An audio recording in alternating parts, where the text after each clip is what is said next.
आज से लगभग एक साल पहले पाकिस्तान ने द रेजिस्टेंस फ्रंट, जो कि लश्कर तैयबा का एक फ्रंट ऑर्गेनाइजेशन है, उसका प्रयोग करके भारत के कश्मीर के पहलगांव के इलाके में इनोसेंट टूरिस्ट्स को मारने की कोशिश की और उसके बाद भारत की तरफ से अंजाम दिया गया ऑपरेशन सिंदूर, जिसके तहत एक चीज़ क्लियर हो गई कि भारत ने एक बहुत महत्वपूर्ण क्वेश्चन जो भारत और पाकिस्तान के बीच में लंबे समय तक दोनों देशों को परेशान करता था, और वो ये था कि क्या दो देश जिनमें दोनों के पास न्यूक्लियर वेपन्स हैं, क्या आज की डेट में एक मिलिट्री रिस्पॉन्स न्यूक्लियर थ्रेशोल्ड के बिलो क्रिएट कर कर एक मैसेजिंग की जा सकती है या नहीं। भारत इस प्रॉब्लम से लंबे समय तक इसलिए भी परेशान था क्योंकि पिछले लगभग कुछ दशकों से अगर हम पाकिस्तान के व्यवहार को देखें तो पाकिस्तान डेलिबरेटली जो है वो कहीं ना कहीं कोशिश बार बार ये करता था कि वो पहले तो भारत के ऊपर अपने बनाए गए तंजीमों के तहत अटैक करता था, और उन अटैक्स के बाद भारत को वो ब्लैकमेल करता था ये कह के कि यदि आपने किसी प्रकार का कोई कन्वेंशनल मिलिट्री रिस्पॉन्स मेरे इस टेररिज्म के ऊपर कभी करने की कोशिश करी तो ये याद रखिएगा कि मेरे पास न्यूक्लियर वेपन है। इस कारण से भारत की अप्रोच लंबे समय तक diplomatic messaging, back channel pressure और इंटरनेशनल कंसेंसस बनाने तक ही सीमित रह गई थी, और भारत इस न्यूक्लियर रेटरिक का एक शिकार बन चुका था। लेकिन ये जो भारत के अंदर एक नया ऑपरेशन सिंदूर के टाइम पर पॉलिसी इन्वर्जन यानी कि पॉलिसी फ्लिप और पॉलिसी चेंज हुआ, वो ये था कि ऑपरेशन सिंदूर के दौरान भारत ने पहली बात तो ये स्पष्ट कर दिया कि अगर पाकिस्तान किसी प्रकार का कोई टेररिज्म करती है तो पहले मिलिट्री रिस्पॉन्स मिलेगा, और उस मिलिट्री रिस्पॉन्स के बाद उस पनिशमेंट को इंपोज करने के बाद ग्लोबल लेवल पर जो डिप्लोमेटिक मैसेजिंग है वो करने की आवश्यकता जो होगी हम उसको बाद में देखेंगे। ये इन्वर्जन इसलिए महत्वपूर्ण है क्योंकि यहां पर भारत ने ये चीज क्लियर कर दी थी कि टेररिज्म को अब वो किसी प्रकार का एक आइसोलेटेड इवेंट नहीं बल्कि लॉन्ग रन में वो आने वाले समय में टेररिज्म को एक एक्ट ऑफ वॉर समझने जा रहा है। ये एवोल्यूशन समझना भारत की स्ट्रेटेजिक थिंकिंग में आज हमारे लिए बड़ा महत्वपूर्ण है। वो इसलिए महत्वपूर्ण है क्योंकि इस पर्टिकुलर ऑपरेशन सिंदूर के तहत भारत ने जो लास्ट ईयर एक पर्टिकुलर चीज को अंजाम दिया, उसने पूरे के पूरे डेटरेंस को रीडिफाइन करते हुए कंट्रोल्ड असर्शन के तहत यह बात क्लियर कर दी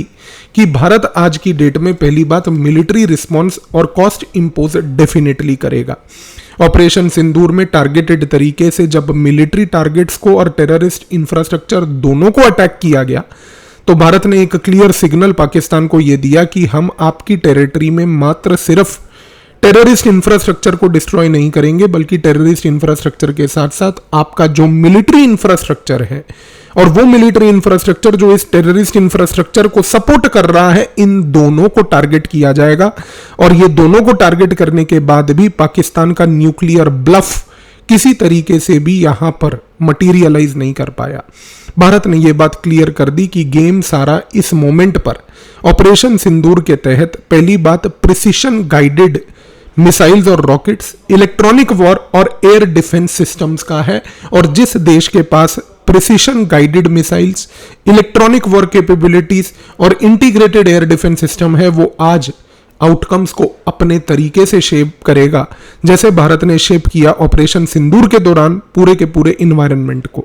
क्योंकि पूरे ऑपरेशन सिंदूर में भारत ने यह बात स्पष्ट कर दी कि गेम था एक्यूरेसी का, स्पीड का, जिसके तहत जो एडवर्सरी यानी कि पाकिस्तान था उसके डिसीजन साइकिल्स इतने कंप्रेस हो गए उसके लिए कि वो रिस्पॉन्ड करने की परिस्थिति में पहली बात तो आ ही नहीं पाया। लेकिन यहां पर सबसे बड़ी बात यह है कि ऑपरेशन सिंदूर के बाद पाकिस्तान ने मिसाइल्स और ड्रोन्स का प्रयोग भारत के एयर स्पेस को ब्रीच करने के लिए किया, लेकिन उस पर्टिकुलर टैक्टिक के तहत भी भारत ने वो सारे के सारे पाकिस्तान के ड्रोन्स और मिसाइल्स को अपने इंडिजीनस और खास करके रशिया से इंपोर्ट किया गया S-400 एयर डिफेंस सिस्टम के तहत उसको न्यूट्रलाइज भी किया। ऑपरेशन सिंदूर पाकिस्तान के भीख मांगने के बाद एक स्ट्रेटेजिक पॉज में लाया गया, जब पाकिस्तान ने गिड़गिड़ाया, अमेरिका से जाकर बोला कि भैया प्लीज इसको बोलो कि यहां पर कुछ करें, तब जाकर एक ऐसी परिस्थिति पैदा हुई कि अंतर्राष्ट्रीय स्तर पर जब भीख मांगने की आवश्यकता आई तो भारत ने अपने लेवल पर इस चीज को समझा कि अब हम ऑपरेशन सिंदूर को एंड नहीं, एक स्ट्रेटेजिक पॉज में लाने जा रहे हैं। यह पॉज इसलिए मैटर करता है क्योंकि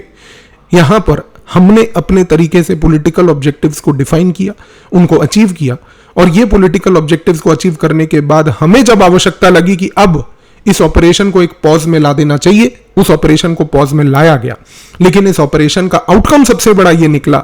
कि भारत ने ये चीज समझ ली कि electronic war, air defence systems और प्रिसिशन गाइडेड म्यूनिशंस के तीनों कॉम्बिनेशन से एक चीज स्पष्ट हो जाएगी, और वो ये है कि हम नॉट ओनली पाकिस्तान के पूरे एयर स्पेस और पाकिस्तान के पास जितने भी चाइनीज लेवल के इक्विपमेंट्स हैं उनको न्यूट्रलाइज कर सकते हैं, बल्कि एक अग्रेसिव एयर डिफेंस सिस्टम के तहत आप ये भी इंश्योर कर सकते हो कि आपकी होमलैंड सिक्योरिटी सेफ और सिक्योर्ड रहे। एक चीज स्पष्ट है कि ऑपरेशन सिंदूर के बाद ये क्लियर हो चुका है कि भारत और पाकिस्तान के बीच आने वाले समय में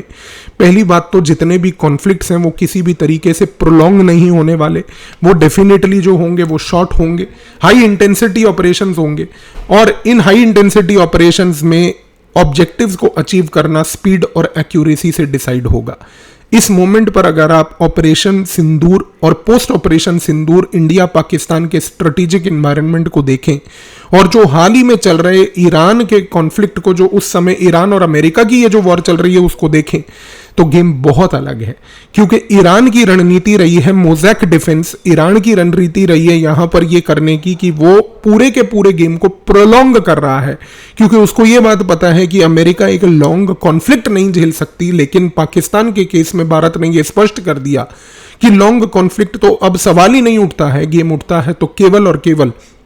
electronic war, air defence system, precision guided missiles.